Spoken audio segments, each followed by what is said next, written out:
I'll call to order the Arvada City Council workshop for October 12th, 2020. Call upon Kristen Rush to do a roll call. Here.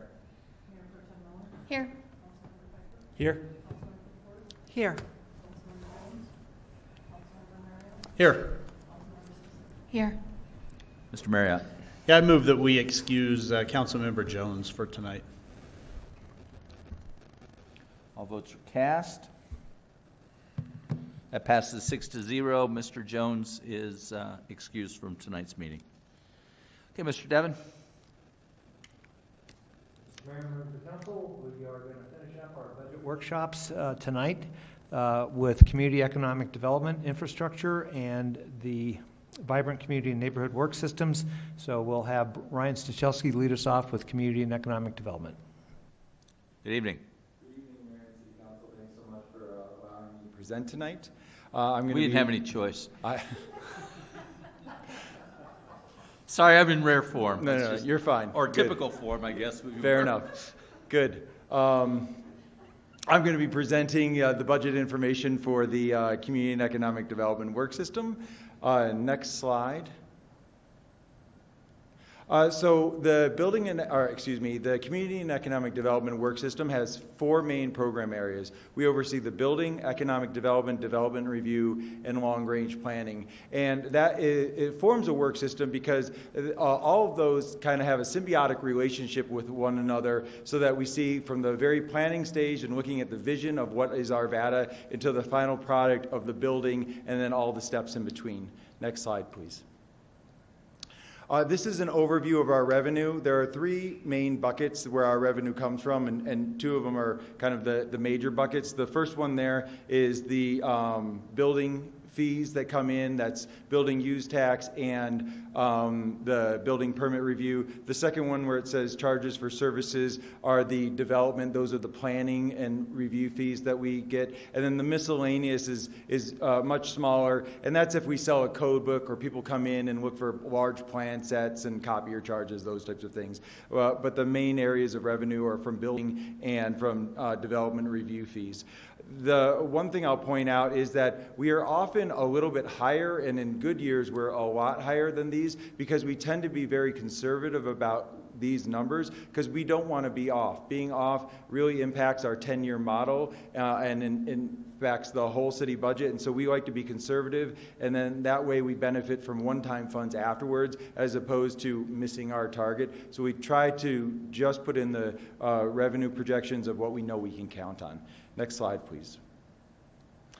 These are our expenditures, and what you can see here is that we are really a staff-driven expenditure. A lot of the work that we are doing are by people, and so that's why our expenditures are there. Our service charges, our services and charges are kind of our next line item there, and those really account for a lot of the internal service funds that we participate in, things like risk management, building maintenance fund, computer replacement, that type of thing. Next slide. Ms. Ford. Excuse me. Ryan, I just wanted to go back to the budget summary. The development review fees are almost, not quite half, less, but for the 21 and 22 budget, is there a reason why we're projecting a lower amount of fees?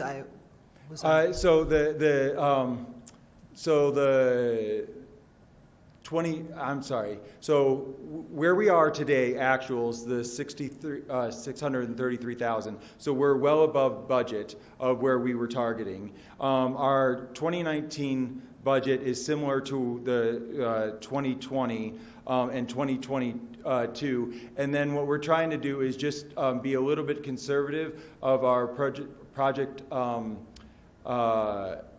coming forward, because we don't know, we're in a pretty good growth cycle here with development, and we just want to hedge ourselves and be a little bit conservative going out, and we may make adjustments going out in the model, but we use the predictions that the finance teams comes to kind of project those numbers, and again, we want to be on the conservative side, so we've lowered it a little bit until we can kind of see what those numbers come in at in the next couple of years. Okay, that makes sense. Thank you.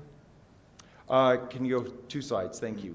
So as part of our work within our work system, we are really geared towards making sure that our services that we're providing is geared towards City Council's strategic results. And so our City Council strategic results are based on the community conversation and the conversation you all have at your retreat and other strategic planning efforts in order to make sure that our services are in line with your vision. One of our examples is making sure our economic development efforts are based not just on the concept that more is better or that we should just go out and try to get as many widgets or new things, but making sure that the things that we go out and get are in line with the community's vision and the business's vision. And so we do that by collecting data, and that data, 2 sources of data are the community survey that we do biannually, and then just last week, and it's out there now, is we launched an economic development survey that's gone out to the residents to ask them what they believe their economic development vision of the community is. And so we think that this is going to be a lot of really exciting information and data that then we're going to be able to bring back to you, have wider community conversations, and then make sure that our economic development work plan is in line with all of those things so that our economic development efforts are lockstep with the community's vision. We have some milestones that go along with this, and one of the milestones I'm really excited to be able to announce today that just today is when AEDA received notice from the International Economic Development Council that they did in fact receive their accreditation. So that information came this morning, and so that's an achievement of a milestone that's along that line. The other one was what I just mentioned, was create an outreach program. Part of that is the economic development survey that went out. So you can see that we're in line with both of those and being able to achieve those goals. Next slide, please. Ms. Miller. Oh, Well, you didn't take a breath in order for us to say congratulations, Ryan, on that achievement. Thank you. So that's fantastic. Daniel Riley and the AEDA board deserve a lot of credit, and of course through your stewardship and leadership of giving them direction. So thank you very much. This is another example of where we get our information from the community. These measures come from the community survey, and as you can see, we track how people are feeling about growth and development and how our business community is nurtured and a partner with the city. And based on these numbers, you can see that we're on track, but we certainly don't want to be complacent with these. And so these are good numbers, and we're excited to be able to see them, and we're excited to see that the community believes that we're doing a good job, but we also want to be able to be diligent and continue to move forward to make sure that that we can just sustain these numbers, but also increase them. Next slide, please.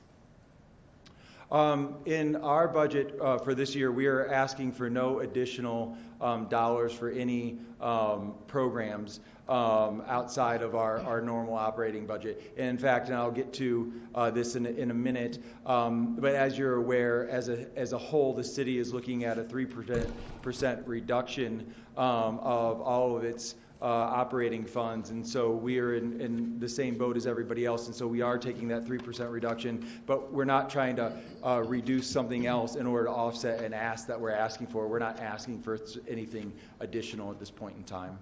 Next slide, please.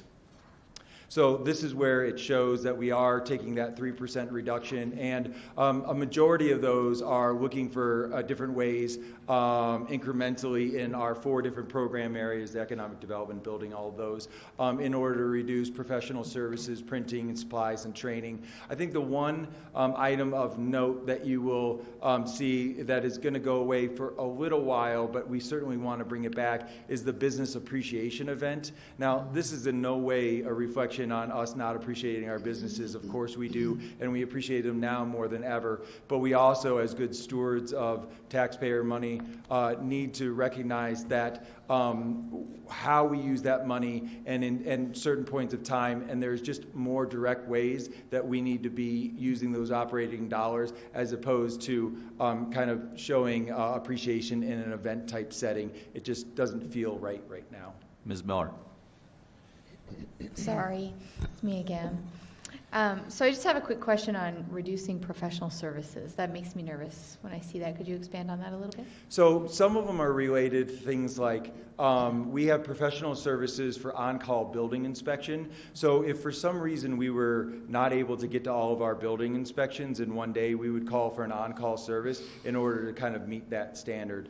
What we would do is, well, right now in our ClearPoint report that I send to you monthly, you can see that we have an over 99% rate in which we do same-day inspections for all building inspections. But if building inspections spike and let's say there's a hailstorm or something like that, we would have less capacity to be able to do that. And so that's an example of a professional service that we'd have to reduce. And so we would be reducing a service at that time. We wouldn't be taking away. It just may take us more than one day, our current rate of service, to be able to accomplish that. Next slide, please. So obviously COVID is, been the story of 2020, and so all of us have needed to learn to adjust on how to work in this new environment. Fortunately, the CED work system has really adapted well. Most of our staff have been able to work remotely, and so we really haven't missed a beat in terms of providing services to our customers in all of our work areas. I've been exceptionally proud at all of the work systems, but in particular economic development that has just provided so much service to the business community. Our development team has really not skipped a beat, doing a lot of Zoom meetings and those types of things, keeping development projects go forward, because those are part of recovery. Those are investment into our community, and so those are really important. Our building inspectors have worked throughout, and early on there were some protocols that we put in place that we couldn't do all inspections, but we've managed through that. We've worked with the health departments and kind of understood what the right protocols are, and so now we're doing all of those inspections on a daily basis, and so it keeps our trades and our construction moving, and again, all of those have been able to move forward, so really proud of that. Delivery services, we've moved a lot of our services online, which is really exciting because it allows people to have more access to us more times of the day, and so they're able to get their questions answered in a more streamlined manner. But that being said, we are still offering in-person services for those that want those types of services. And what I'm also really proud of is hosting our neighborhood meetings, both in a hybrid and virtual and in person, obviously with the appropriate health precautions. But that has allowed us to move a lot of our projects to continue to move forward. We just had a sub-area plan process up in the Candelas area, and I think 35 people showed up, and that's great turnout for any planning process, but especially during these times. Thanks for using our Brady Bunch picture here. I think Brian Archer is to thank for that, so you're welcome. Yeah.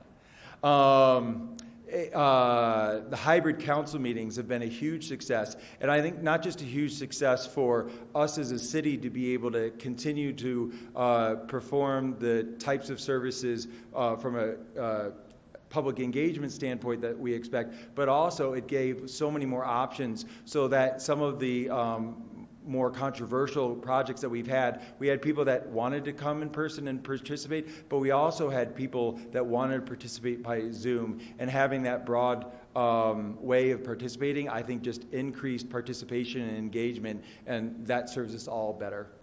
And so there I just listed some of the process improvements, the ones I've discussed, but I think that we're honestly in a better position today, having experienced what we experienced and learned what we've learned, to be able to continue to serve the community. And so I think the glass is half full with some of these services that we've been able to provide. Next slide, please. So these are just some of the future things that we're looking out to, and we'll be using our budget to do that. So as you're all acutely aware of, we have a new land development code. And that land development code engages the public in a slightly different way. And so what we want to do is we want to make sure that even though some cases are approved administratively, that in no way did we diminish the ability for the community to weigh in or come and have a conversation or be aware of it. So things that we didn't do in the past past, where when you had an administrative case in your neighborhood, you didn't necessarily have to have notification for that. We actually require that now. And so we have a 500-foot radius of notification even on administrative cases, because we want people to make sure that they're aware of the things that are going on, things that they may not have been aware of the past. Additionally, we've had this innovation of producing a story map, a GIS-based website that shows where all the construction projects are going on with a lot of details, so people are aware of the types of things that are going on, and they have a lot of access to it to be able to look at the technical details and then also email the planners and the engineers and really dive into the projects.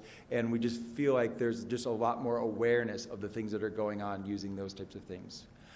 Build out is not here today, but it's not that far off. And so with water and conversations about how much water we have for growth, the available amount of land, we really need to be thinking about what does build out look like and what do those final stages are, because we are getting closer to that. So that'll be a lot of conversation. Infill development, what happens to shopping centers and other areas that have kind of transitioned because not just of COVID, but where retail was going well before COVID or was happening, and what are those going to look like? Those are things that we're talking about. The sub-area planning processes to really kind of understand what the community vision is on those micro levels.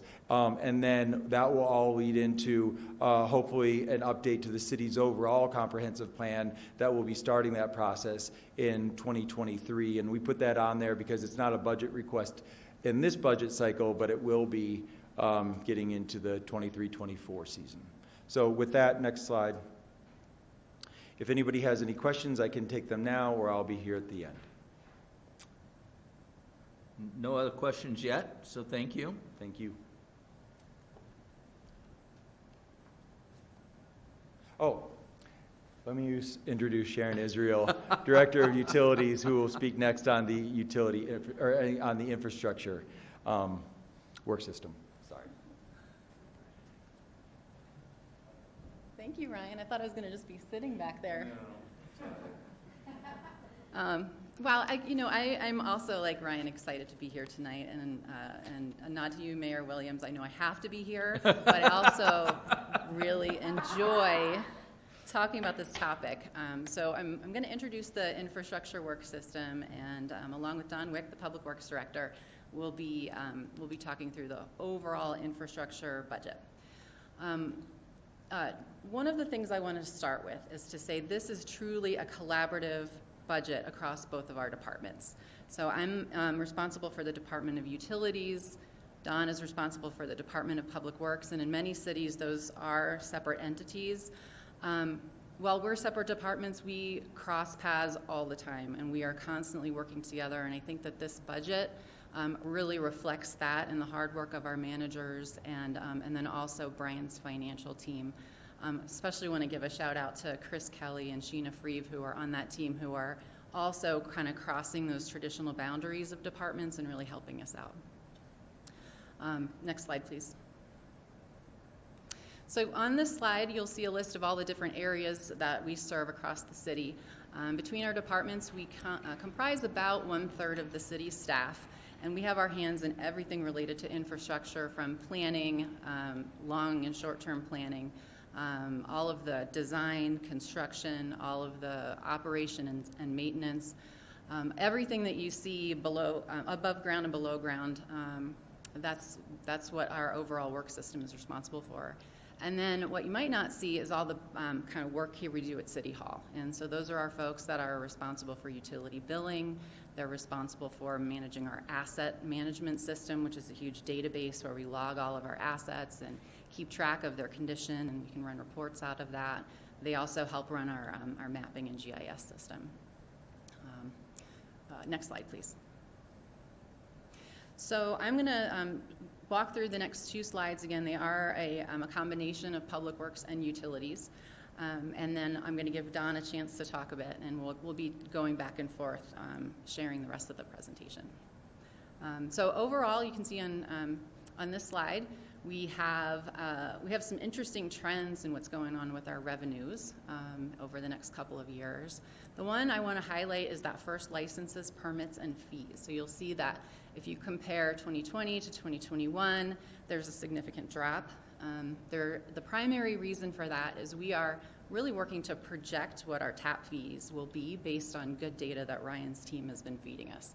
So he's been going out, reaching out to all the developers that are coming in. We're really starting to dial in detail what the next 5 years of tap fee projections will be. And what that looks like for next year is we're going to see a drop in tap fee revenue. What you don't see necessarily just by glancing at this table is we're also expecting an increase in revenue associated with waste hauling. So in the utilities department, we are planning on increasing our staffing to be able to support waste hauling, and part of that staffing will be funded through fees.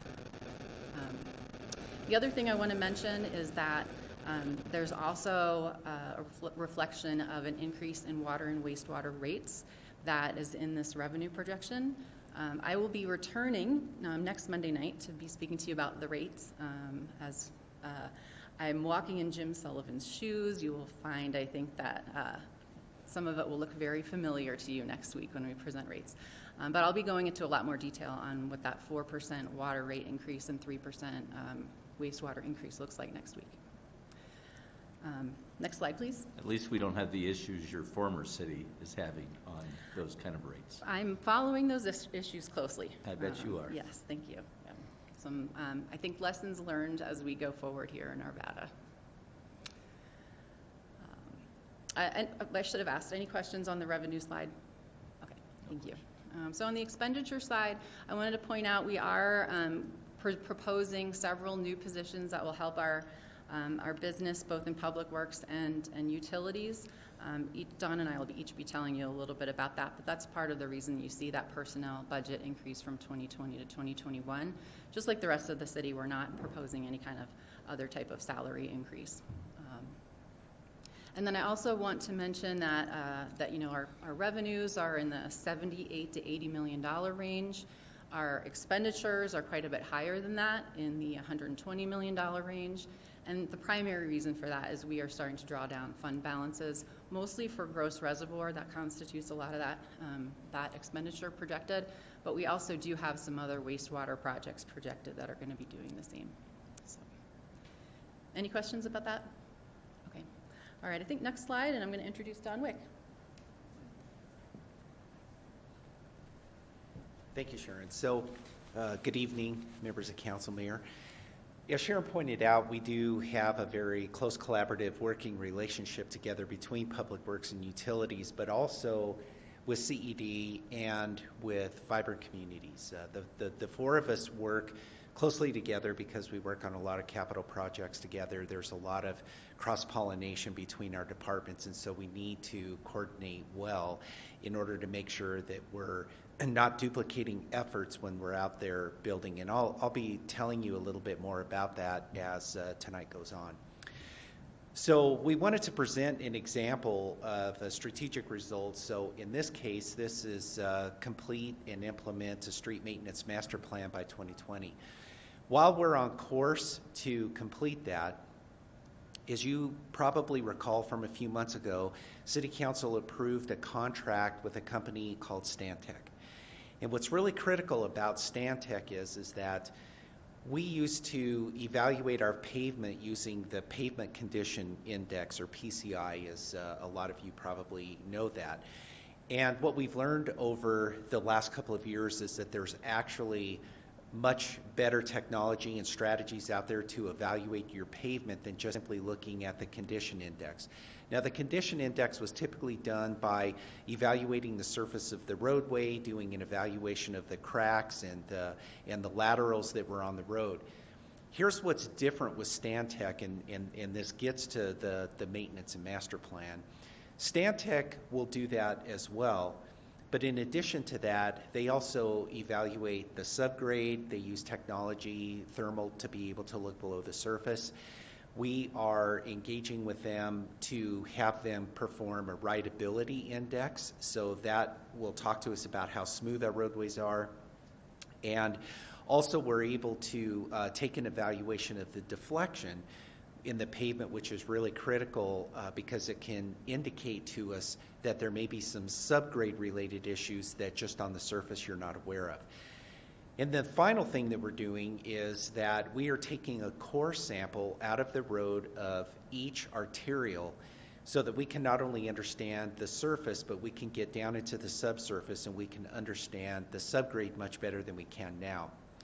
And what that means is that we're able to put all of this information together, and it will actually help us lay out what our priorities are based on a variety of different factors, not just one, which were generally the cracks in the roadway. So we're actually going to be able to come up with a much better, much robust way of determining what our priorities should be when we're making decisions each year for our annual maintenance program. Why that's important to this is because while we had a master plan in place, we're currently revising that based on what our new data and information is. That milestone says that through 12/25 that we will prepare an annual streets maintenance report for you all. We will be back on December 14th, and we will be giving you a presentation on the initial take that Stantec has developed as a result of all of the work that they did, and it will give you a much better picture of what we're doing in evaluating our roadway system. Next slide. And regarding our performance measures, one of the things that we've been talking about for years actually is the level of funding that it takes in order to maintain our streets. A few years ago, City Council infused the Streets Department with a sizable amount of money to help us engage in streets maintenance, and we have been doing that, although as you can see there's still some gaps in funding in order for us to get to the level of pavement condition that we would really like to get to. And the bottom row there talks about, well, how are we doing as far as our target is concerned of 70%. And you can see that over the last few years, we've actually been gaining toward that percentage. And when we come back to you in December, we're going to be able to talk with you about what's happened in 2019 and 2020 and how that has been improving our roadway system. Next slide. I have a quick question for you. Yes. So going back to that previous slide, so you got to 68%, almost to the target in 2018.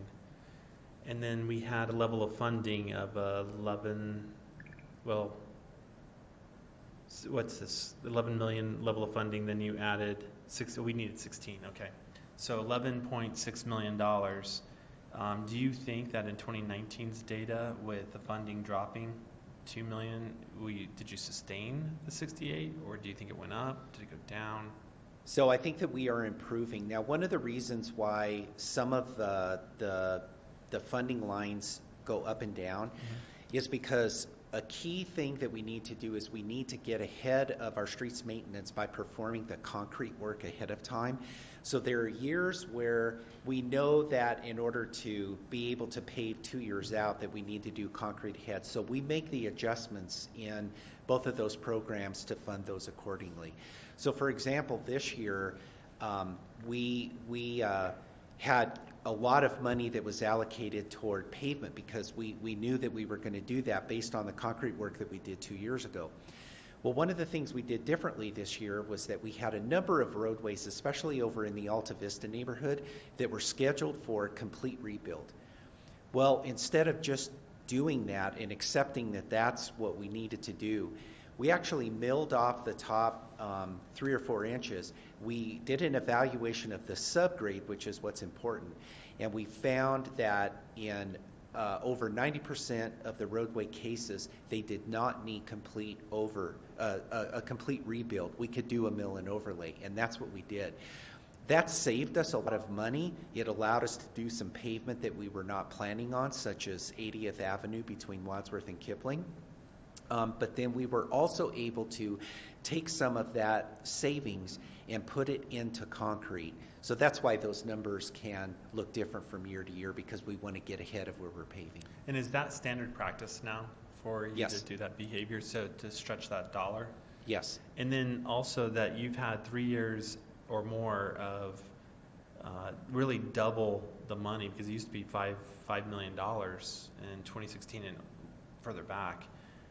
Do you believe that the industry as well as the city can sustain that much work coming in? So in Yes. other words, if we went to 15 million 1 year, is there enough capacity to deliver on $15 million worth of work? Yes, and the key to this is that we need to identify what roads are going to be performed maintenance in the next year. We should be doing that now, and we should be getting that out to our vendors now so that they can start bidding on those projects and they can get it scheduled. The issue with capacity is how early in their scheduling can we get there? And that's what one of the big keys is. This year, for the 2020 paving, we were able to get to APC early, and we scheduled them out. The initial few months that we were paving, we had 2 of their full-time crews here in Arvada doing work. It eventually went down to 1, but because of the way that we did the early work with them and the scheduling, we can get them lined up so that we can get that work done. Same with concrete. So I'm assuming you have like a 4-year plan and so forth, so you kind of have some headlights out further Yes. on the projects. So Absolutely. you kind of have an idea, but you don't get into the scheduling and planning part closer to the fiscal year, I guess. Yes. Okay. All right. No, thank you. Good job. Next slide.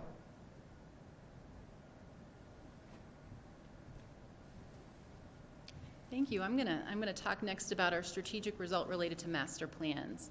And I'm going to cover this a bit today, but we are scheduled for December 14th for a workshop, along with Don's street presentation. We'll be sharing some more details about these master plans.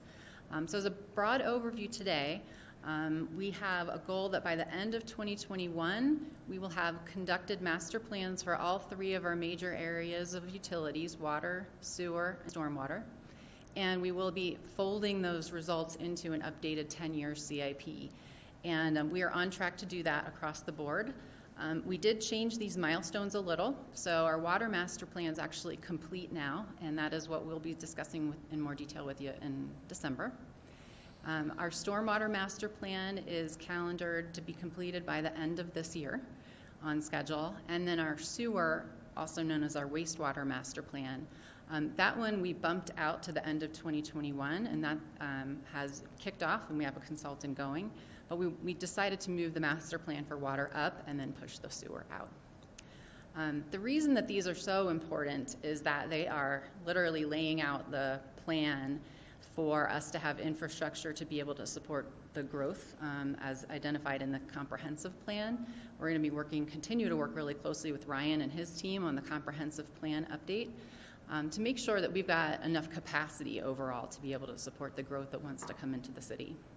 It also is identifying major reinvestment projects. So this is identifying projects where we've got components at our water treatment plant at the end of their life. It's time to replace them. So my analogy is, if you are a homeowner, you have to replace your roof every now and again. And when you have to replace your roof, it's a big expense at that time. You don't have to do it every year, but you need to be planning for it and thinking about it. And when that year comes, be prepared to pay for it. And we've got some projects in the works identified in this master plan that are in that category. They're not things that we need to do year in, year out, but they are major reinvestments for us.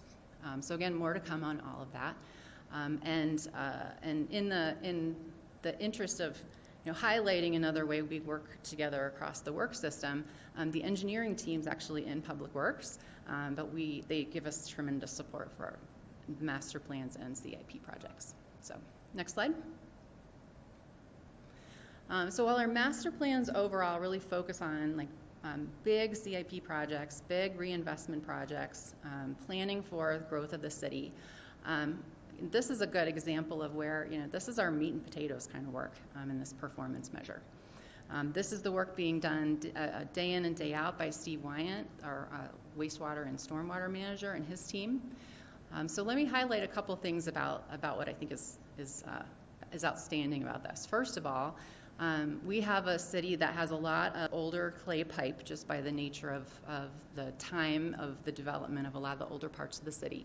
And so some years ago, about 10, I would estimate. We decided that as a city, we wanted to make sure to be able to either replace or fully reinforce all of that clay pipe. And that's what you're seeing on the first line of this performance measure. That is how many miles we still have left to go. So we started at about 125 miles, and now we're working down, and by 2023, we will have replaced all or rehabilitated all of that clay pipe.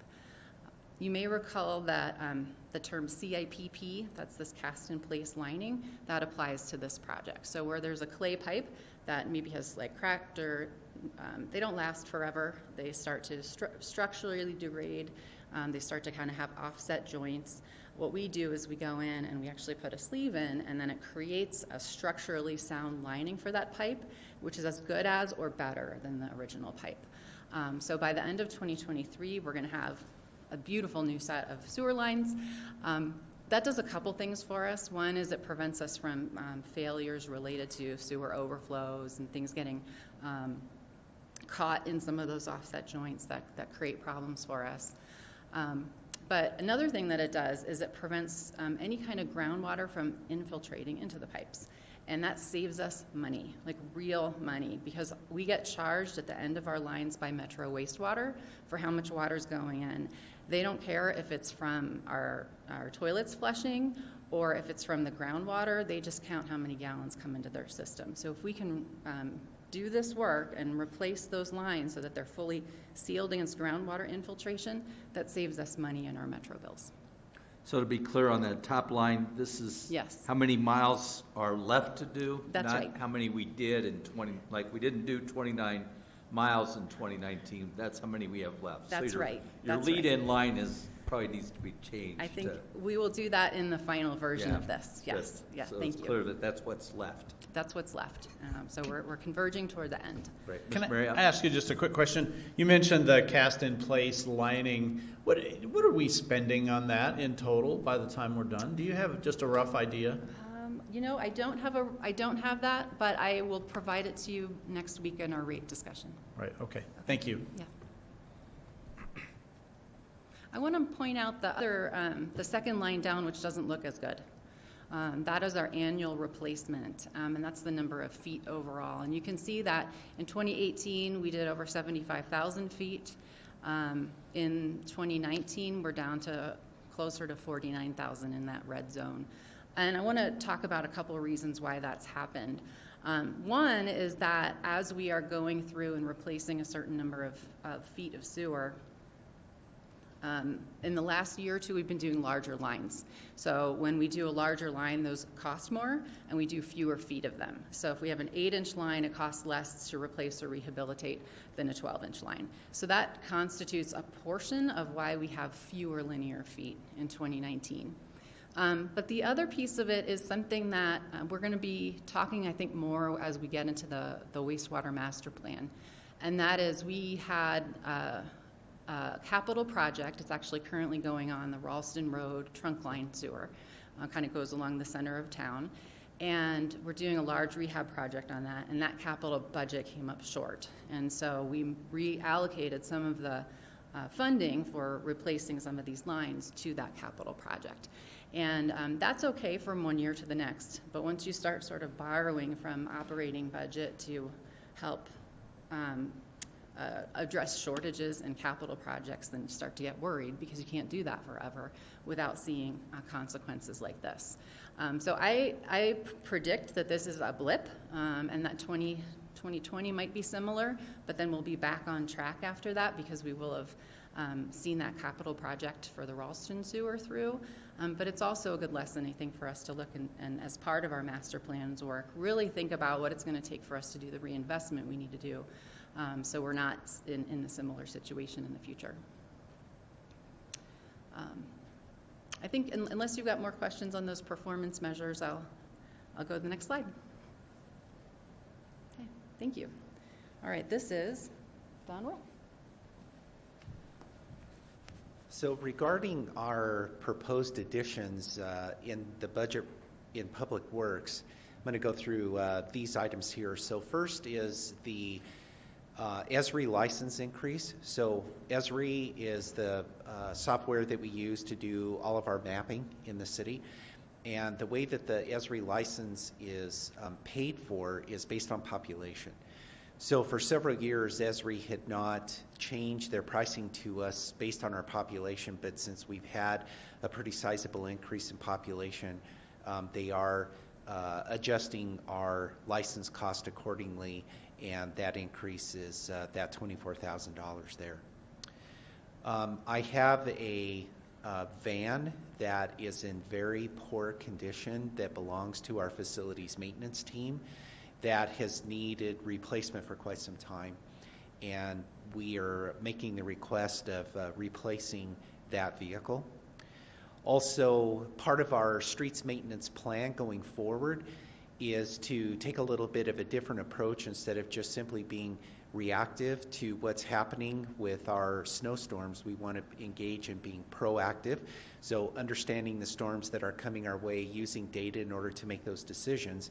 And in order to be proactive, one of the things that we can do is we can treat our roadways with brine, which will make a big difference in terms of how well then the salt that we would use goes down on the road, and we would actually end up using less salt, most likely as a result of pre-treating with brine. And in addition to that, brine can also be used to wet the salts that go down on the road, so that as it comes out the back of the truck, it doesn't scatter all the way off the road. We're actually keeping it on the road where it belongs because it's wet and it will stick to the roadway.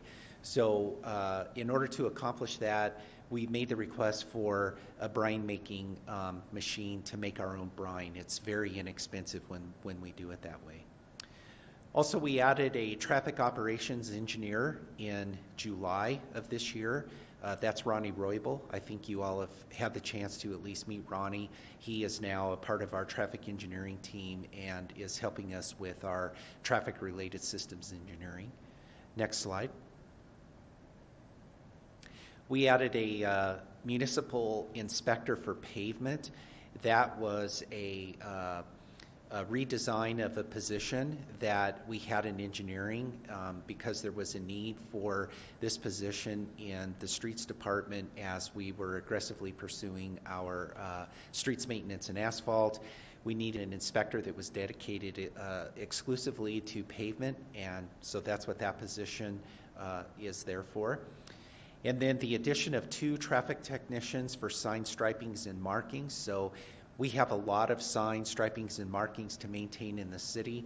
Our current crew, the number that we have there is just too small to be able to effectively accomplish that.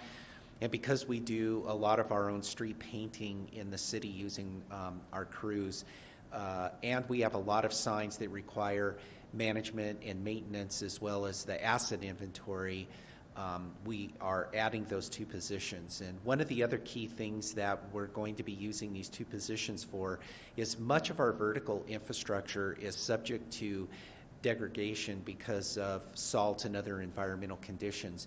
We can do a lot of things to protect the lower third of that vertical infrastructure by coating it with material that will prevent that structural integrity from failing, and it can make our vertical infrastructure last longer. We're actually engaged in a pretty extensive project right now to attack that problem, but it's something else that our technicians can help us do with that. And then finally, the new patch truck. So we do a lot of patching, not only for potholes that are out there and other patching needs, but we also do a lot of patching for the water department. In fact, this year we got to the point where if water goes out and they're going to make a cut in the street, as soon as we know they're done, we come in and we make the patch. So we don't have the open cuts as long anymore as we used to see. We're able to get in there more quickly. The second patch truck will allow us to be even more timely and responsive with that. Next slide. We, as you know, we have an active fiber program in the city, and the fiber locates cost us money in order to have the locates completed. Right now, we're paying for our fiber locates out of our traffic signal maintenance fund, which we don't really want to do. So we are asking for the increase that's necessary in order to fund the fiber locates. And then finally, these last two for the Old Town Transit Hub.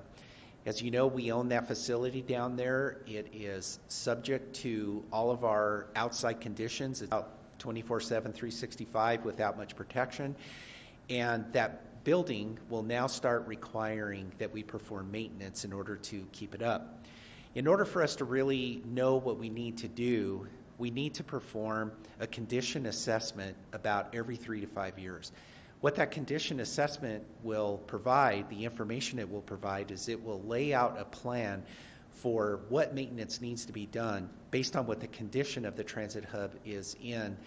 If we're doing the maintenance on a regular basis, we will perform the maintenance that needs to be done, and we'll make sure that we maintain the integrity of that structure by doing that. One of those issues that we know that we need to do is on the top deck. There's a lot of open concrete. We need to go in there and seal that concrete. So we do have some funding left from the original project, and what we intend to do is to use some of that before we close that project out to get these two projects done. Next slide. And then finally, as you heard from Ryan, each of us were asked to bring some reductions. In my case, a lot of the budget that we have is operational and CIP. We don't have a lot of other budget that allows us to do significant reductions, but we are doing a reduction of a little over $6,000 in our supplies. Next slide.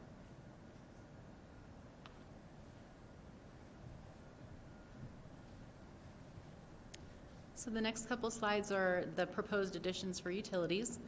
Right there at the top line are the 2 new FTE we're requesting to support the waste hauling work that we are taking on.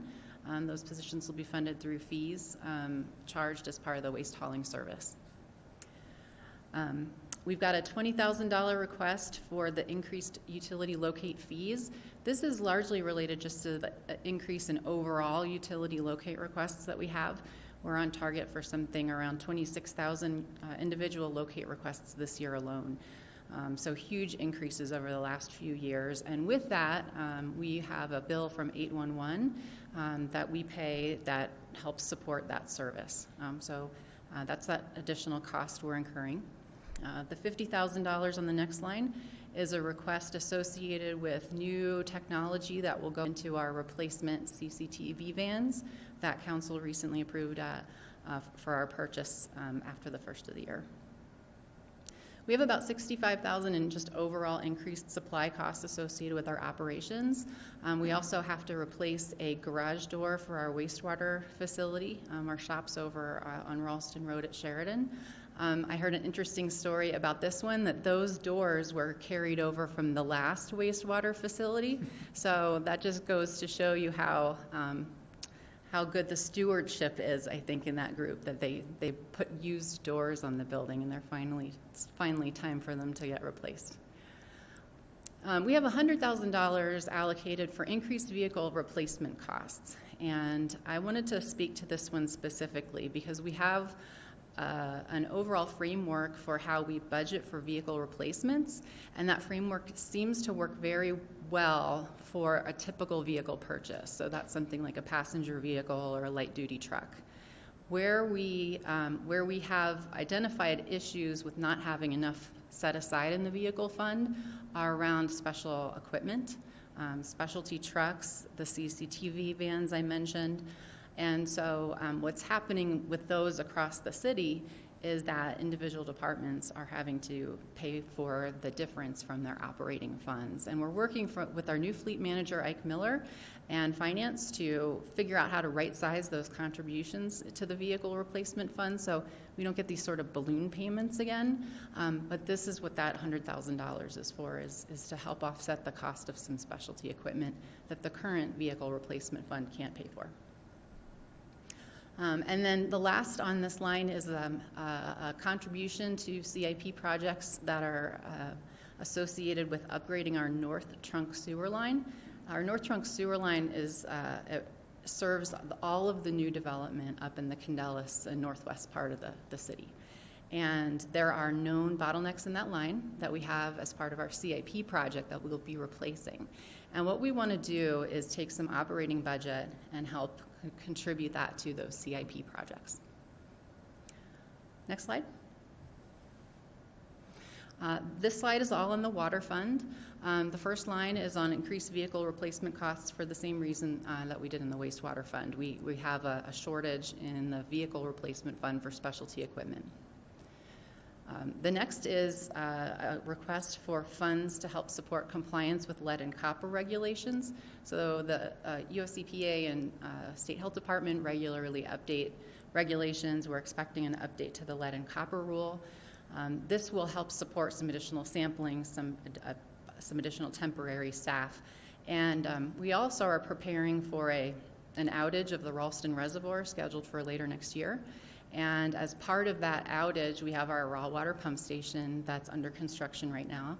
And the State Health Department is requiring us to do some additional water quality testing associated with lead and copper regulations, and in part because of the Flint, Michigan situation that happened. So you may recall in the headlines, and the follow-up story on that is when Flint, Michigan experienced a change in water coming into their treatment plants, that created this domino effect, and as we know, the tragedy that happened with lead in the drinking water in that community.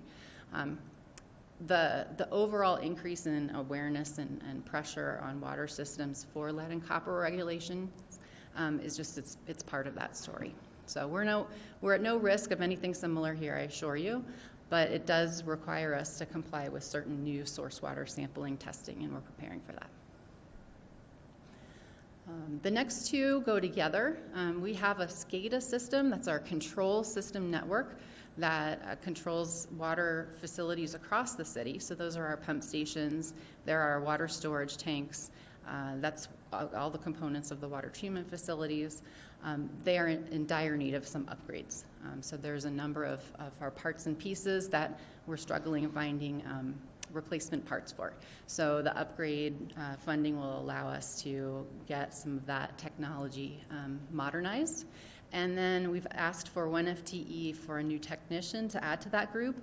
And part of that is just because of the overall just physical expansion of our utility out in the northwest part of the city, that we just have more miles to have to travel. And that person will also be able to help us actually implement some of the needed upgrades. The next line is around disposal of residuals, which we also call sludge handling. We have a lot of challenges right now with our residuals management system, but in no small part is the cost of actually removing them from our site and taking them over to the landfill. So that astonishingly high number is just associated with moving the residuals off of our site and properly disposing of them. One of the things you will hear in the master plan recommendations for water is to renovate and improve the residuals handling for our water treatment facility, and hopefully reduce the amount of money that we're spending on that on this type of disposal right now. The last line on this was put into the draft budget before we heard what Denver Water was planning this year for rate increases.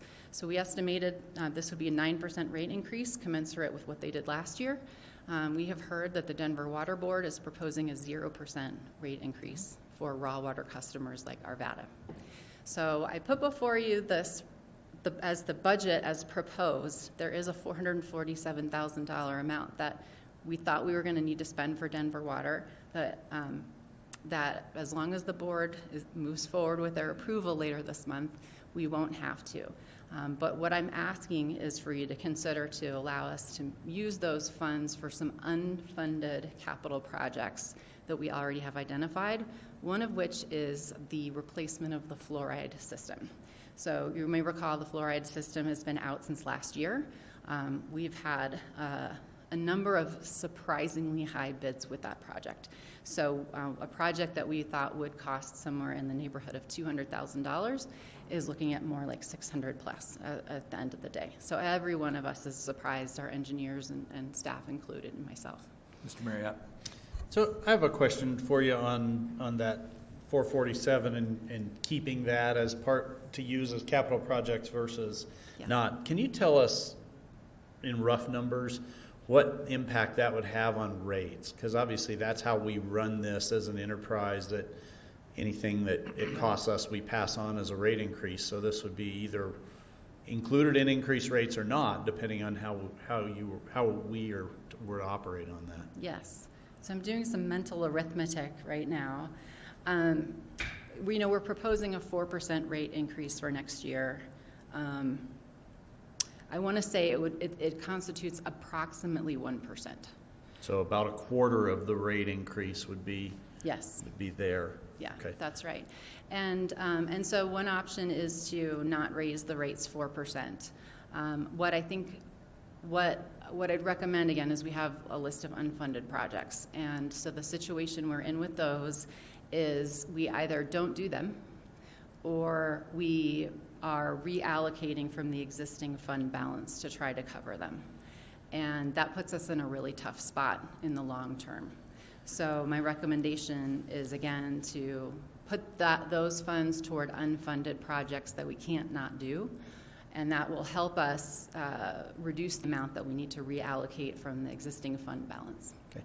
So I guess before I would want to make a decision on that, I would sure want to know more detail about that. So I would want to know kind of what those projects are, why they're unfunded. So I know about the fluoride one, obviously was Right.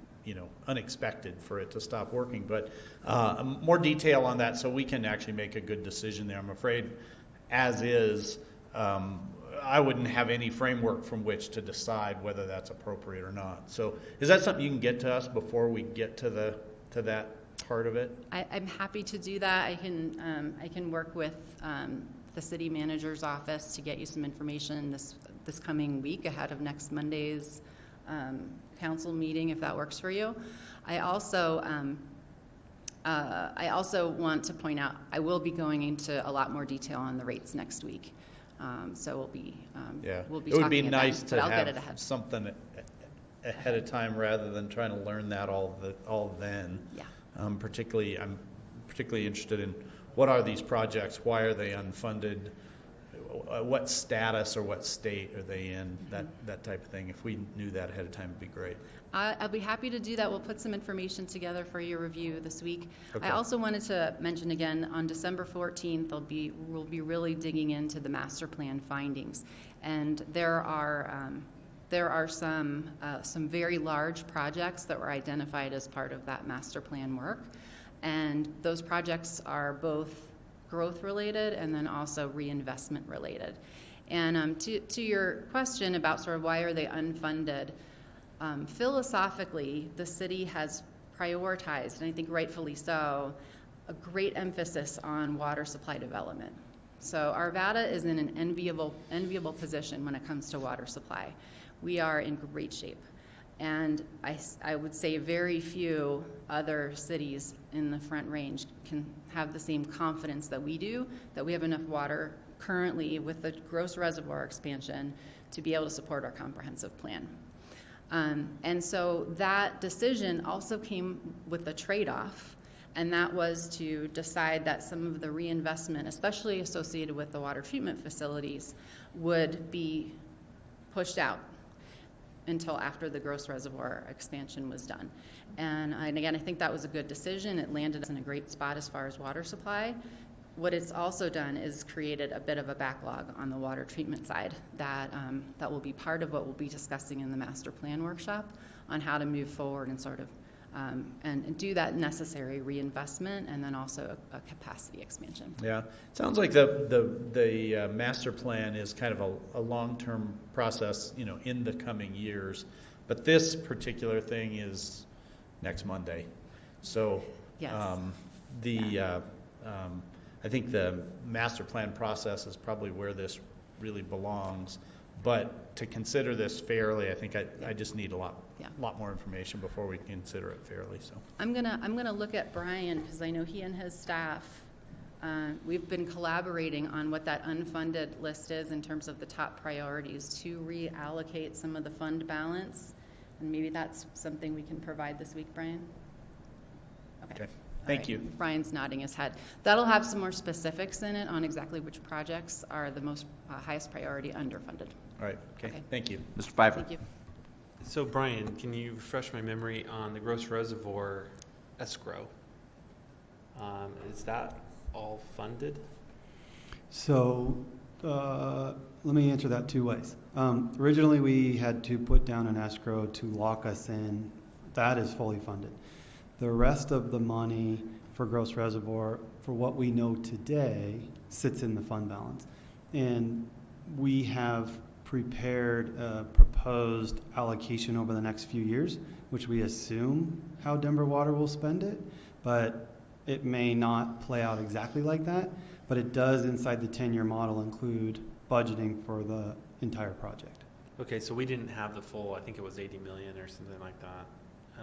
So we still show contributions to those pools or that, I would say, project in upcoming years? Yes. Okay. And how much is that roughly? Right now, overall, we're estimating around 110 million, right? Yes. 110 for total. Correct. And we have how much saved up? It's all saved up. So Okay. it's all inside the 10-year plan. It's in the 10-year plan, but as Yes. of today, how much do we have saved up? 80 million, 90 million, 100 million? Hold on, let me pull out the 10-year model and I I'll tell think you. while doing that, where my thinking is going is I just want to make sure that if we've already kind of fulfilled that need or when that is, then your unfunded project should be in a project list and be in there. So when you paint this picture for us, I'd like to understand how does that tie into your project list? Because I should see that taper off in 10 years and see your project lists take off. Yes. And that what you just described is exactly what the philosophy was on putting cash toward the gross reservoir expansion. And that's what we've been able to do, is make those annual contributions. But part of the reason that we can't continue to make that contribution at that level is the cash balances are largely from years when our tap fees exceeded our projections. And so if you look at the overall last 10 years, the first, let's say 5, were years when the tap fees far exceeded our projections. And so we were able to, during that time, kind of suck that cash away. And that's what we're drawing down now. And what we're seeing and what we'll be discussing with you in more detail are some of the master plan findings that suggest that we'll be in a tough spot if we try to cash fund all of these projects without some other kinds of trade-offs.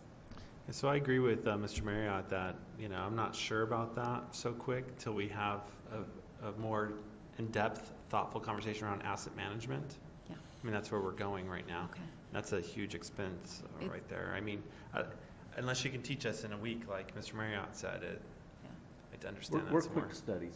All right. Yeah. Well, what I can prepare for you is what we've recommended and worked with finance on is to reallocate from the 2020 and 2021 cash balances to priority projects.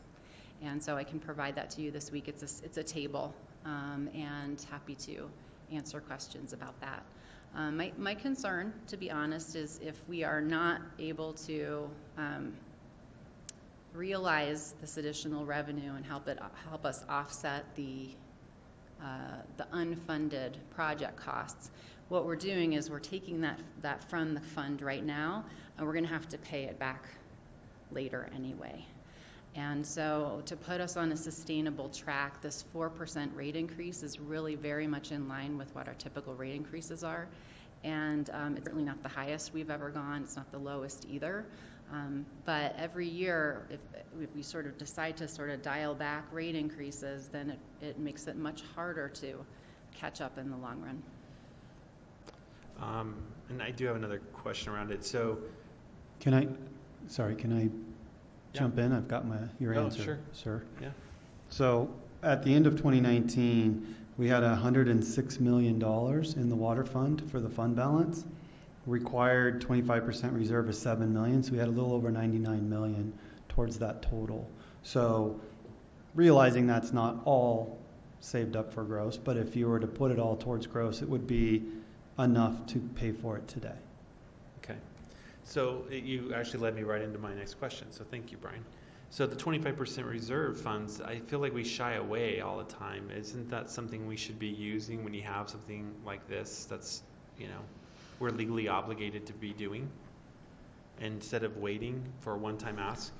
So, Because the charter says, right, the citizen said we have to put fluoride in the water. Your $447,000 is on a fluoride machine of some sort. So I thought there was a fluoride shortage, so now we have a shortage and a machine breaking. And if we are obligated by our citizens, why are we waiting to have this conversation here and not use our reserve balance to address our obligation? well, the 25% reserve is part of a council policy that you Right, approved. but what's the reserve for, right? Is it for emergencies?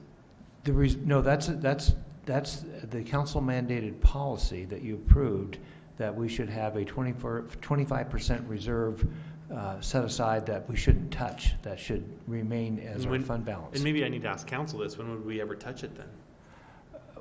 Well, you would touch it if you changed the policy and directed us then to spend it down. So why couldn't we, I'm just looking at council, why can't we say $500,000 be used out of a 25% reserve fund? It doesn't make sense that we save all this money, 17 to 25% on stuff, and yet we never touch it for things like this. Mr. Marriott and I suggested that quite some time ago, as I recall, and the analysis was part of why we have such a great bond rating and why we have the stability we do have is that we haven't touched that. I think that's a conversation worthy of having, and we've had it in the past, but I think we should, I just think here we're obligated to deliver, and now we're putting in an addition for money. We should be, if we are obligated to fulfill something, we should be using that reserve regardless of our bond rating. They should be using this to fulfill we're a year behind in putting fluoride in our water per our charter and our citizens, right? That says we will put fluoride in, and we're not doing it because we're going to sit here and have a conversation around $500,000. We should just say that's something we are obligated to do. We should fulfill it. Councilmember Pfeiffer, that's not the only reason why we haven't completed the project yet. There's other reasons why we haven't completed the project, including the availability of the fluoride and the availability of the assets to get the job done. Well, and the thought process I'd have is let's remove any barriers that are within our control and take care of that. Some of those things might be outside of our control, but if there's something within our control, we should address it so that tomorrow, watch fluoride just comes from the sky, right? And we're ready to put it in. Now we don't have a machine to do it. Yeah. So let's remove any of those barriers. I think we need to use our reserves a little bit once in a while when we have something that we're obligated to do. So just my opinion. And This is council, my if I thoughts. could suggest, we are a little out of sync as far as the master planning ahead of the budget, so all this information would flow, so it would be understandable. So I very much respect what you're asking, Councilmember Marriott and Pfeiffer. What we'll do is we'll give you some information in the weekly memo to catch up from this conversation, and the decision can be made around the additional percentage water increase. However, once you see the master planning presentation, I think will be more geared for the solid strategic decision making. We admittedly are out of sync with our conversation related to master planning and the budget presentation, and that's just situational by chance where we're at. So we will get you that information. There's a lot of good information coming from the study. And I appreciate that. I just think what sparked my thinking process is when Marriott said, well, why don't we not ask for 4%? Sorry if I'm putting words in, but make it 3%. I'm paraphrasing what I thought I heard, and do this money differently. So it's a little hard for me to kind of triangulate our trajectory on this conversation when you're doing a shell game of, well, I'm not saying you, I'm just saying we are having a shell game conversation of, well, why don't we use this and not pay here and reduce that fee and do this? I'd like to understand this a little bit more, because I would like to try to avoid raising 4% year over year, or whatever it's been. Council, your requests are absolutely spot on, and we'll make sure you have the information to make the decision that you will make on this. Thank you. And thank you for the discussion. Well, frankly, this is a better discussion than at least one of our neighboring communities is having to have because of a huge increase. So, I think I've got the not ghost because he's still with us, Steve Urban in my ear, who annually would grit his teeth about our annual increases in water and sewer rates, but frankly, it served us well, that we haven't had to face what some neighboring communities have had. And what we're also very good at is, and I'm sure Ms. Israel will be bringing us the same type of information, where do we fall in line with our neighboring communities? And frankly, we've always been at the lower end of both water and sewer rates. So yes, while we're increasing annually, we're not having to increase as much as other communities have. And because of the long-range planning we've done, we're in a much, much stronger position to not have to have huge increases. So let's have the discussion. Now, we have to do our water and sewer rates next week. We can't delay until after we get the master plan discussion. On your agenda for next week is the first reading of the water and sewer rates. So that's the first reading. That's the first reading. The budget approval is also on for next week, which is a public hearing, which we are pretty much required to approve the budget at the next meeting. So that would be something we would certainly want you to do. The water rates would be up for approval on November 2nd. Okay. Thank you. I think we're ready for the next slide. Okay, so this is our recap from our COVID impacts this year. I'm going to start and then and share utilities perspective, and then Don will step in after me. A couple things I wanted to highlight is that we have a large diversity of different types of activities and workers that we have in utilities. We've got folks that are working in the office all day on asset management and computer systems and data analysis, and then we've got folks who are working 24/7 on call, working out in the field on water and wastewater repairs and maintenance. We also have the 2 fleet shops, and every one of those folks has had some kind of impact on their day-to-day work with COVID. But what I'm incredibly proud of is that it's been almost seamless. So the kinds of changes we're seeing are leaning toward remote work. So a lot of our City Hall workers are working at least several days a week remotely, and they've set up new protocols where they've got constant communication, meetings, they're working well with contractors, and really haven't skipped a beat.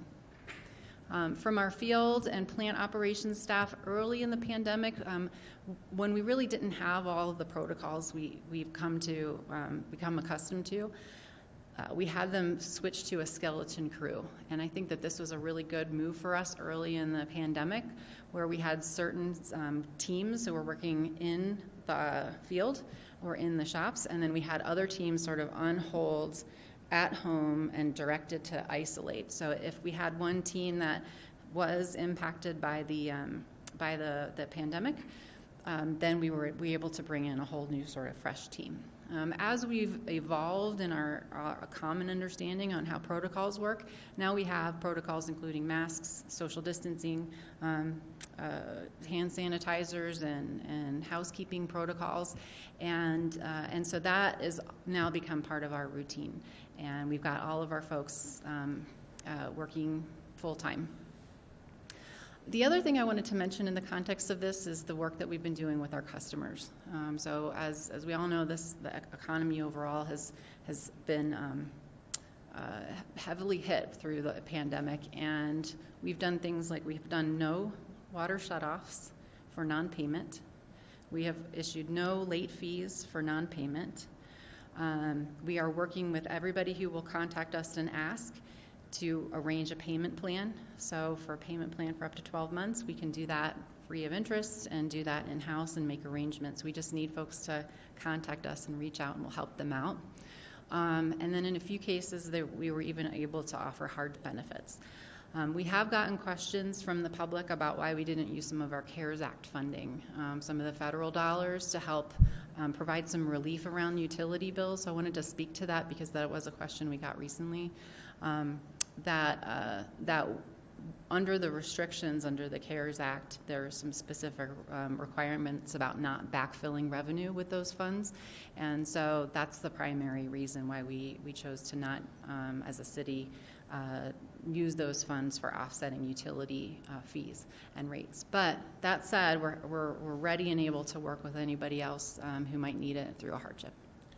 Are our delinquency rates up? They're not up. That's great. Good. And so I attribute that to our customer service and also to the fact our rates they're low. And you're going to see me talk more about that next week, but they're really low. And not only our rates, but our service fees are low. And so I think all of that contributes to just it's more affordable here. Ms. Miller? Thank you. So I know you said we couldn't backfill revenue, but I'm just sitting here, doing some quick thinking. And is it possible to give people credits for future water use with CARES Act funding? So it's very specific, the CARES Act funding, and the only way you can use it for utilities is if you're keeping a resident from a foreclosure. So I don't think so. We've certainly looked at it a few different ways, but we've asked Jefferson County and they were uncomfortable at their level as well. All right, I'm going to hand it to Don Wick, and he'll share his Public Works experience. So the only thing I want to add to this slide, Sharon did a really good job of covering it, is that we did take advantage of the lower traffic levels, and we put people out there to work. We extended hours. We were working at night. We were doing a lot of things to keep these projects going to take advantage of the low traffic levels, which I think has really paid off for us well. Next slide. So future challenges and opportunities, try to get through these really quickly. First off is that we are embarking on a program called the One Build. And what One Build is designed to do is to take all of these master plans that you hear us talk about that we're doing, especially with dry utilities, wet utilities, and roadways. And we are understanding each other's master plans, and we're integrating them so that when we go into a roadway to do work there, we do it one time and we put everything in. So we get concrete done first, then we come in and do the subgrade and we build up. Really the last thing that happens that goes on there is the pavement. So that helps us prevent the issue where we just finished paving a street and then a week later we've got to cut it open for a water line. So we're really trying to avoid the disconnect there, and we're working to bring everybody together and matrix these master plans in a way that we can all understand what's going on so that we can do it one time. Secondly is that we are testing a strategy called activity-based costing in our streets division on a couple of programs that we have there. And essentially what we're trying to do is we want to understand the full cost of delivering the program. So we're really good about understanding our direct costs, like how much do materials cost, how long does it take to do it, how much labor. What we don't always do a good job of taking into consideration are the indirect costs. So things like writing an RFP, managing the contract, taking care of these administrative functions that are in fact a part of the cost of delivering the program. And we don't always capture those well enough to really understand it. And the importance of it is that if we understand how each activity is adding to the costing of a project, we can actually learn where we can engage in efficiencies and make different decisions about asset allocation. So we're experimenting with that on some programs in the street department, and we're expecting that there's going to be some really good results from that analysis. And then in addition to that, and this is especially important when it comes to concrete and asphalt, is that we perform ongoing spend rate analysis so that we know exactly how rapidly we're spending through the funds, whether we're going to have funds left that we can engage another contractor, whether we're not spending fast enough. It gives us a really good gauge of exactly where we are through the year. The result of doing that this year resulted in us spending out all of our asphalt and concrete money this year. So it's a really good strategy for us to utilize.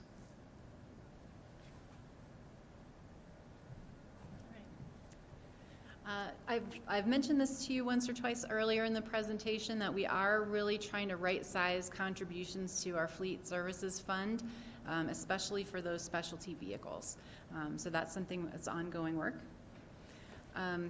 We've been talking a lot about what type of staffing needs we may have for the upcoming utility CIP projects recommended in the master plan.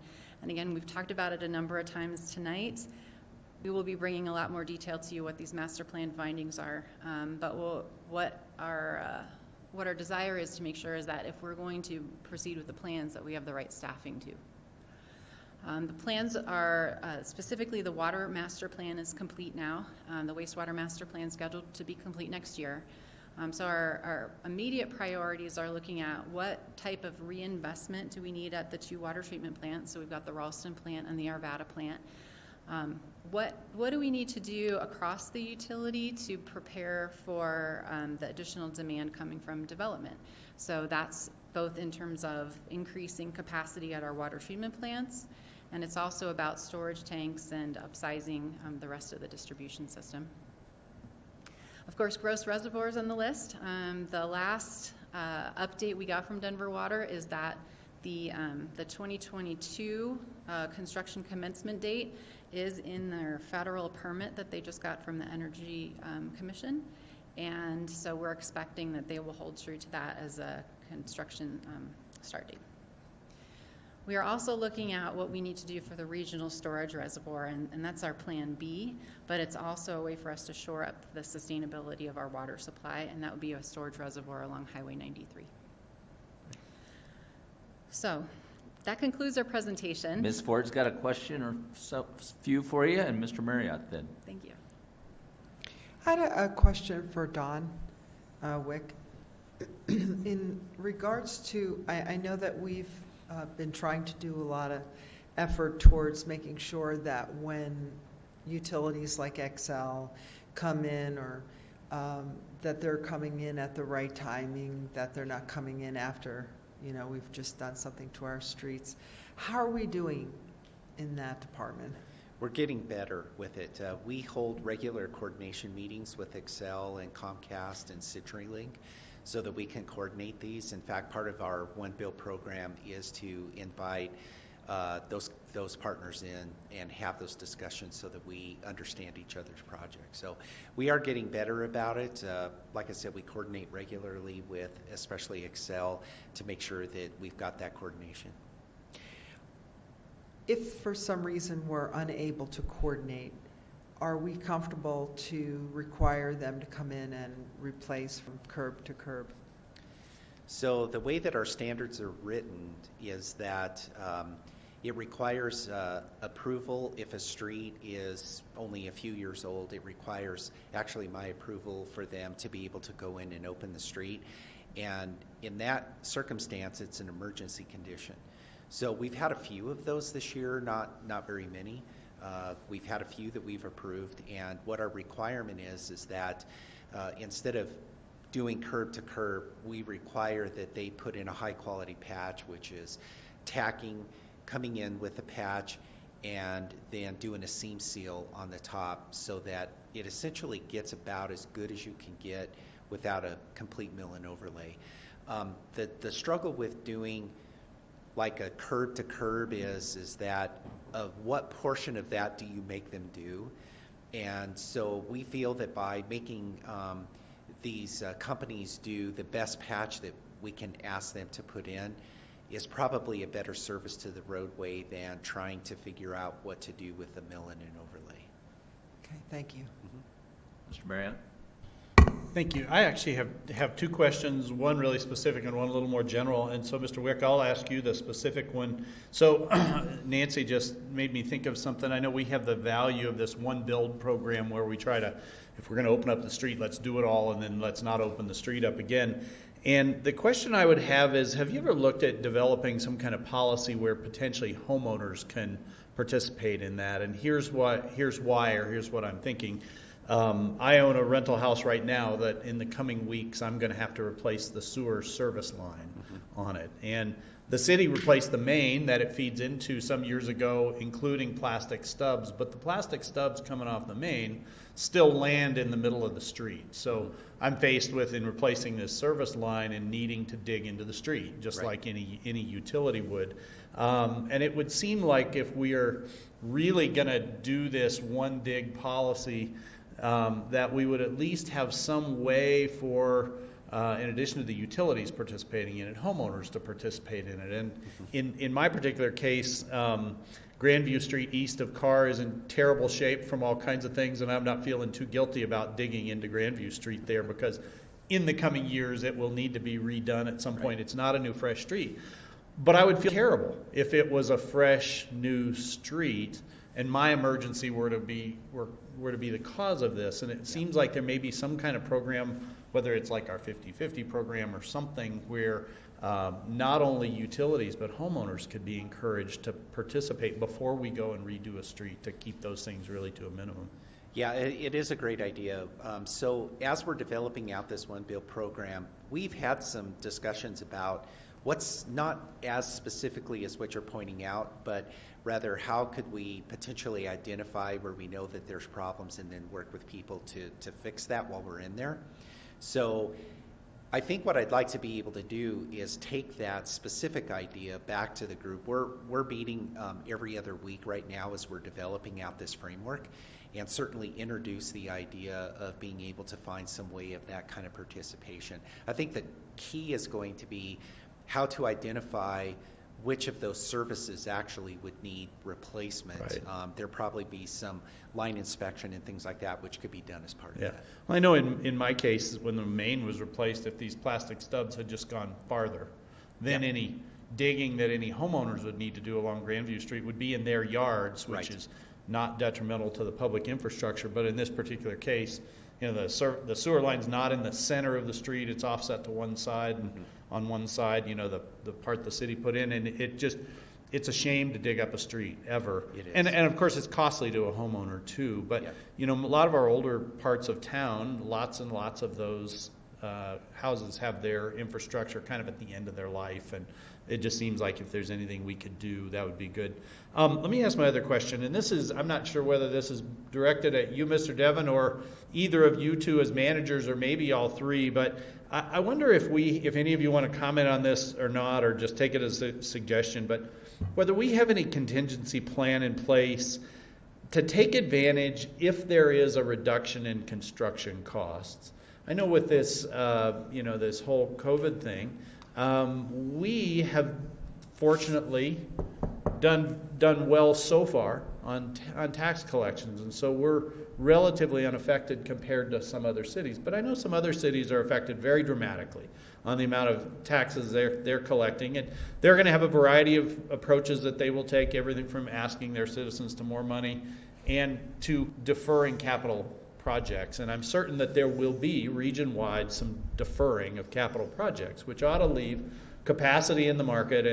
And being that these are, capitalistic contractors, they will generally do what my store does when there's lack of revenue. They'll have a sale. And so I like buying when things are on sale. It would be great if the city had some plan to do the same if that were to present itself. I understand it hasn't presented itself yet, but I think the effects of this COVID thing potentially could be years long, not just months long, and that there may be in the future an opportunity, and wonder if we have any plan whatsoever to be able to capitalize on that. Yes. Oh, go ahead.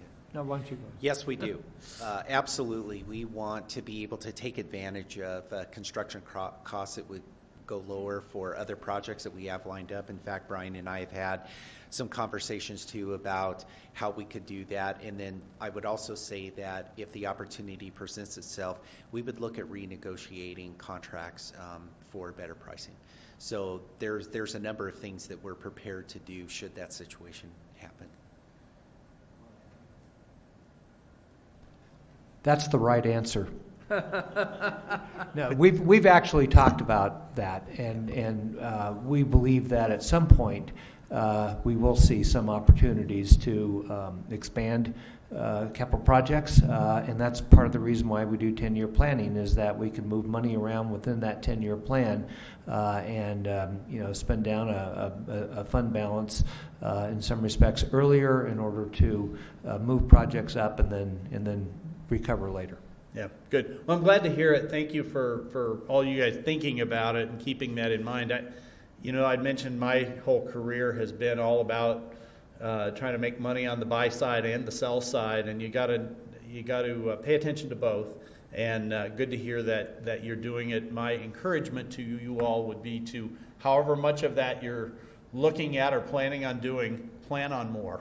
So really be ready to take advantage of it if it presents itself. And one more comment, because I noticed Councilmember Pfeiffer was hitting his microphone.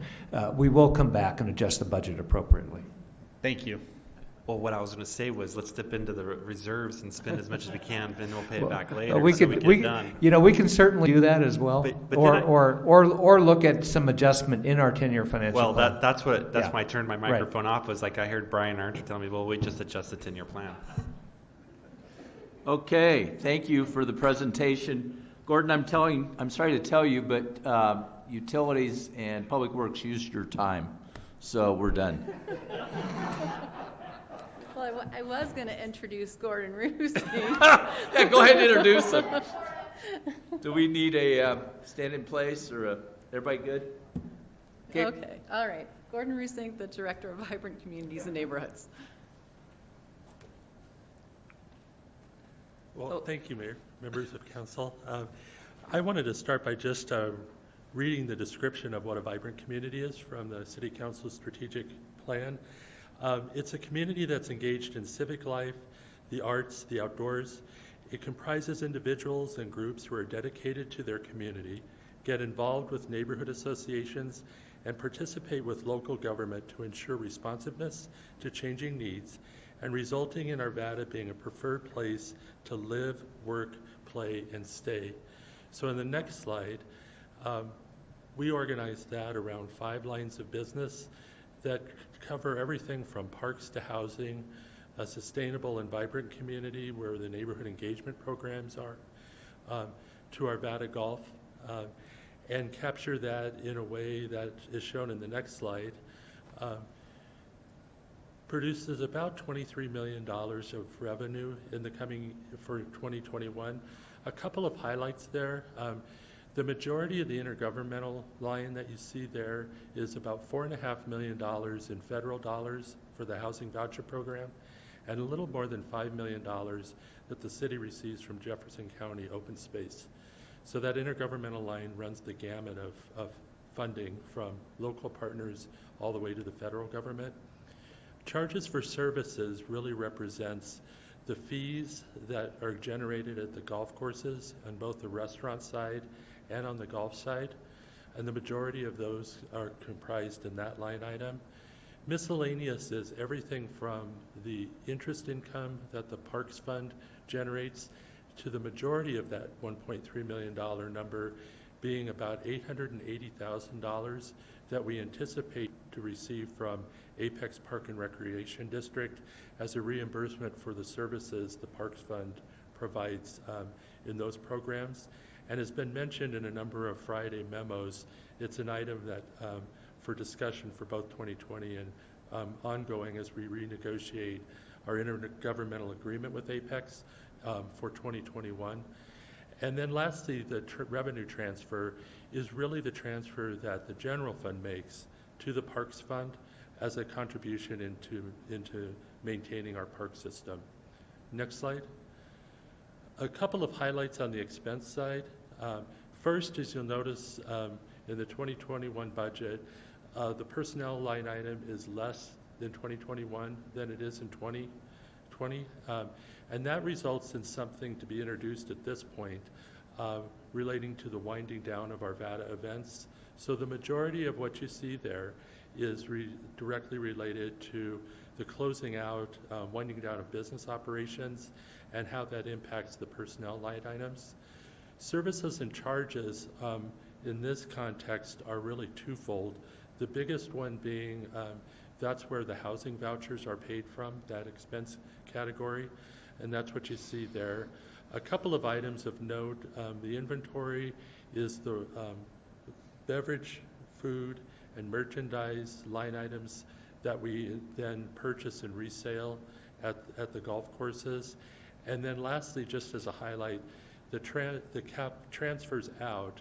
The majority of that is represented by the city's investment in the new Westwoods Clubhouse and the payments that the golf course annually makes as for its certificate of participation payment that was put in place when we expanded the course.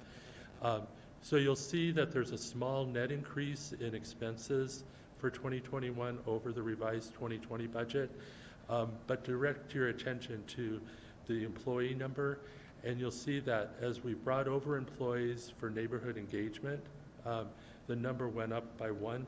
As we've winded down Arvada events, the numbers ends up at 86. And there's a small caveat as to how we have winding down the business operations of Arvada events and taking care of the needs of the golf courses moving forward. Next slide. Tying this back to the City Council strategic plan, we had 2 strategic results and 2 performance measures that we wanted to highlight. The first one being related to the housing mix and finishing a very important draft study that's going to be presented to you on October 26th. We have an affordable housing assessment that includes a toolkit of parts to present to you on the 26th of this month. It highlights kind of the basic needs that have been identified, especially in our affordable housing market, and will for the first time present a kit of parts for which we're asking your feedback in terms of finalizing and moving forward with an overall plan. So we'll be finished by the milestone deadline on that, and the conversation is really focused in a couple of weeks. The next slide, please. In terms of performance measures, we look at 2 kind of important ones for housing. The first one really looks at how well is our housing authority operating. There's a national standard called CMAP that takes 14 indicators of what a housing authority should look like and how it should operate, and those are scored.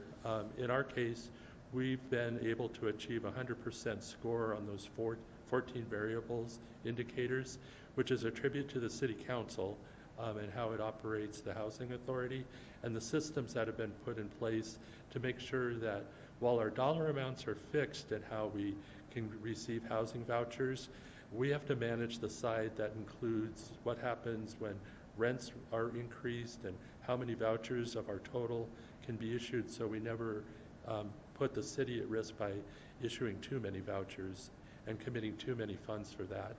And then the second performance measure there is really the voice of our customer.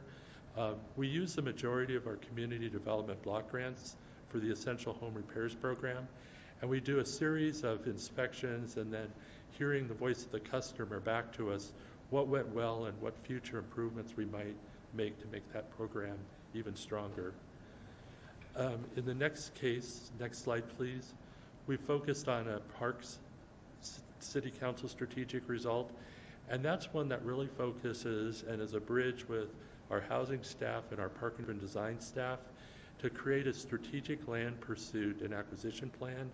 This is in support of a very important City Council goal of expanding the open space system, which is tied then back to the next slide related to our performance. And in 2016, the city adopted the Park and Open Space Master Plan. In that document, we looked at wanting to establish being a community where there was 31 acres of open space for every 1,000 population. And we knew that that performance measure was important because it didn't just focus on new development, but it focused on maintaining the same ratio, 31 acres per 1,000, that we had in 2016 in future years. The reason this measure right now is in the red, as you can see, we're losing ground a little bit each year as we've been adding population, but not the commensurate acres of open space. That plan that I mentioned in the City Council strategic result, in creating a strategic plan for acquisition, will help us turn the tide on this number. So I wanted to pause for a second and see if there were any questions or feedback on any of the council-related items for performance. If I may, I would like to apologize to my colleagues and everyone. I need to go. I've just learned of a death in my family. So, We're excuse very me. sorry.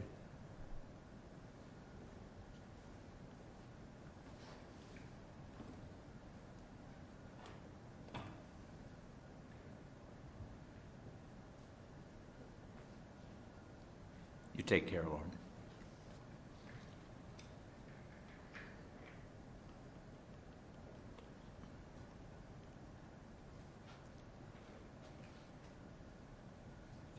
Next slide, please. So going back to the first theme that we mentioned about VCN, as we've looked to winding down Arvada events, there are things that we know we need in place to keep the golf course restaurant strong.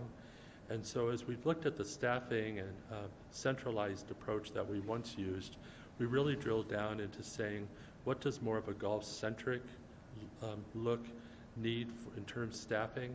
And so the list of proposed additions to VCN only include 2 items.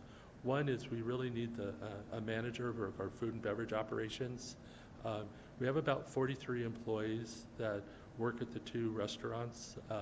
If you total the hours worked and divide it by 2,080, we generate about $22.5 million a year, and it really needs, that operation needs a full-time manager to work with the golf colleagues and the maintenance colleagues. So that's the first position. And the other is we have the private room and golf tournaments, which really need a dedicated salesperson to support and achieve the revenue goals that we've set for the business operation. So those are the 2 additions that we are proposing in 2021. And the next slide. Before you do that, Ms. Ford. Gordon, I just wanted to go back to the performance measure on the open space, and just, if you would just, again, repeat what has caused us to go down in the number of acres per 1,000. So what we have the park part of the land development code is premised on new growth paying its way. And so whenever there's a new subdivision, there's a land dedication requirement in addition to park development fees. For many of the larger greenfield projects, it's much easier to incorporate new green open space within that development. And so they devote part of it to green space, to a park, and then they pay the park development fees. For the smaller infill, many times the smaller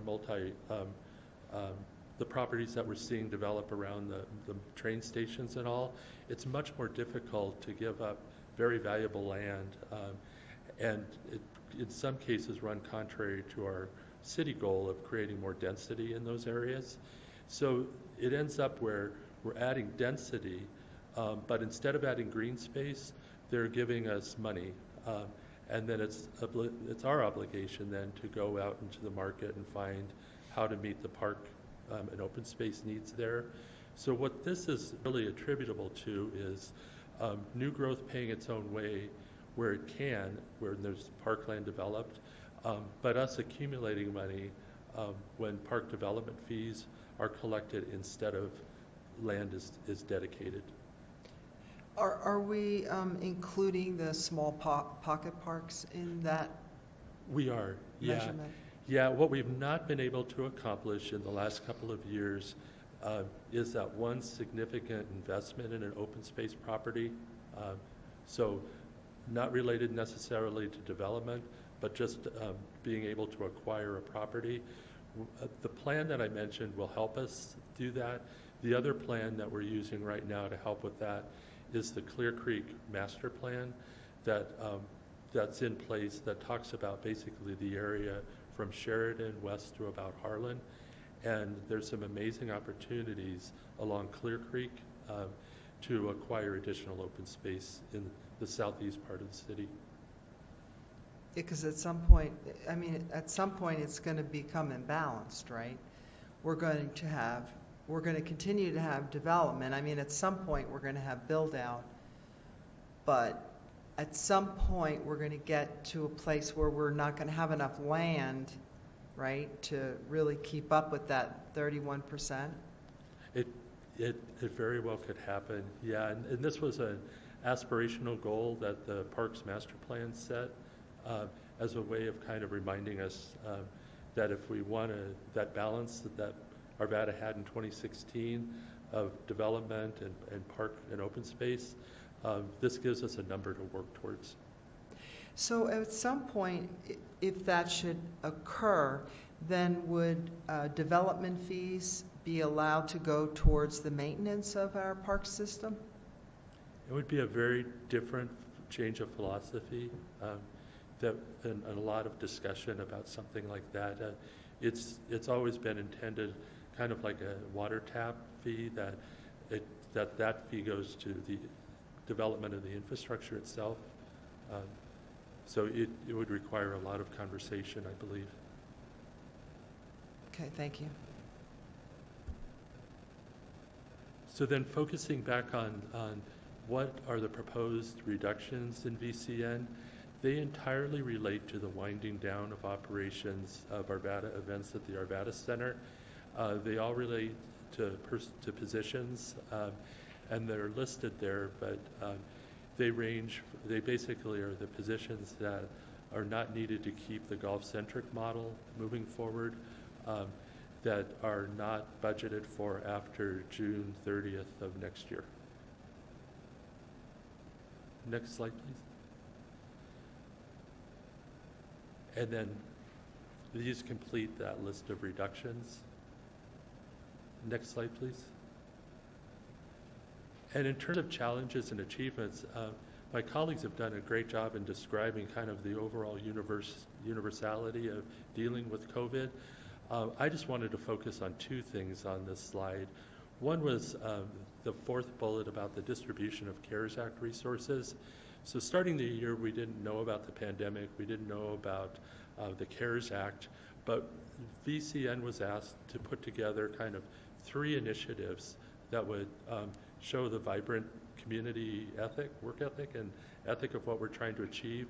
The first one was to develop programs that would help our nonprofit partners. And so we've reported numerous times about the monies that were set aside for nonprofits and how those have been used for everything related to various missions that nonprofits are pursuing. We set up 2 programs that we've administered in the city, one to help artists, the other to help rental and mortgage payments. Both of those, one is closed out now, and the other is still open with funds being committed very quickly. And then the third piece was how can we help our parks and recreation partners and help with the impacts that they've seen through the effects of the pandemic. And so for that distribution of CARES Act, we've been able to do that in all 3 parts that I mentioned that all contribute to keeping the community vibrant and healthy. And then that last piece I just wanted to mention that was unusual for us is the repurposing of team members. So the budget is premised on people first. And as a result of that, we were able to take about 40 of our restaurant employees and redistribute them to maintaining our parks and maintaining the golf courses, pushing them way outside, in most cases, their comfort zone. But it helped us get through a very important, critical time as we weren't really able to hire staff to keep up with the park maintenance needs. And it gave all of our staff new skills and talents that we couldn't have anticipated as the year began. And then in the next slide, there's a number of lessons that we have learned as others have. But I did want to just focus again and reiterate the CARES Act spending and the plans that were put in place for that. And that really relates in many respects to the standing up of our Homeless Navigator program, which happened. We thought we would be working on homelessness issues. In addition to all of that, we have been basically on the front lines of the pandemic and responding to those in such great need and setting up programs and working with the core team and working with the regional navigators throughout Jefferson County in ways that we didn't really foresee when the year first began. And then in the next slide, I guess, oh, that's the last slide. In terms of future challenges, there were a couple here that I wanted to mention. Many of these that are listed are City Council strategic results that you'll be seeing in terms of responses and reports from us, but also future workshops. So through all of that, we've done additional work on creating a centralized volunteer program. We are in the midst of writing a neighborhood engagement plan that complements Ben Irwin's community engagement plan and kind of nests within that. We spoke about winding down Arvada events at the Arvada Center. And then lastly, we've left for discussion and continued discussion how to look at the impacts of the pandemic, the closure of our athletic fields, the inability then resulting from that of Apex to generate income through a spring and summer season and how that's been rippling through. And that's going to remain a challenge as we renegotiate that business agreement that we have. But those are some of the challenges and opportunities that face vibrant community and neighborhoods. And at that point, I just wanted to ask if there were any Ms. Ford's got questions. her light on. Gordon, I wanted to ask you if the Parks Department is seeing an increase of expenses due to changes in our climate. I think of just the extreme weather we had yesterday with these wind gusts and the effect that it has on the parks. And then also with the lack of rain that we've had this summer, are we seeing an increase in expenses for water, for the parks and so forth? Yeah, we're seeing it a couple ways that I would mention. One is early freezes that we've had the last couple of years, and the huge change of temperature are very harmful to our trees, not just in city parks, but to all of the trees. Most times you won't see the impact for a number of years, but the last deep freeze that we had, we were seeing results and impacts from that up to 3 years later. So that's one where things get too cold too quickly. And as you mentioned, we've had more 90-degree days this year that have extended longer into the season. We have a water budget for each of our parks, and the water budget for the park is tied back to the funding level that we have for for the purchase of water. And so this year in particular, that has had a huge impact, and it's been very stressful to manage those two things. So as we continue to stay warm and dry, the grass is getting more stressed. At the same time, it wants to shut down its growth cycle because there's fewer daylight hours and the nights are cooler. So those are kind of some of the things that are in particular we've seen as two impacts recently.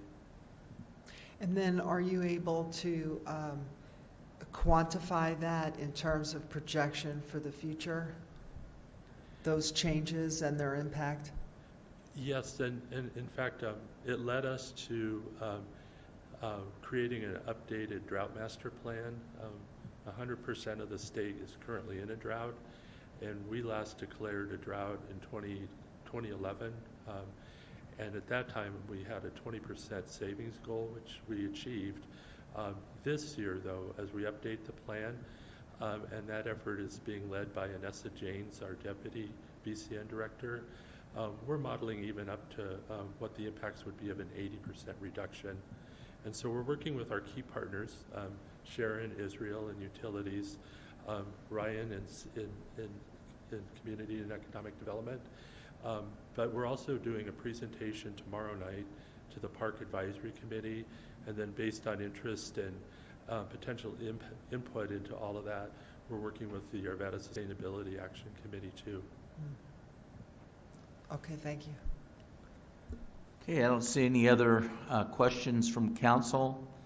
Mr. Devon, do you have what you need from us in terms of the questions we asked tonight? Yes. And our commentaries? Yes. Okay, very good. Nothing else to come before us. We are adjourned.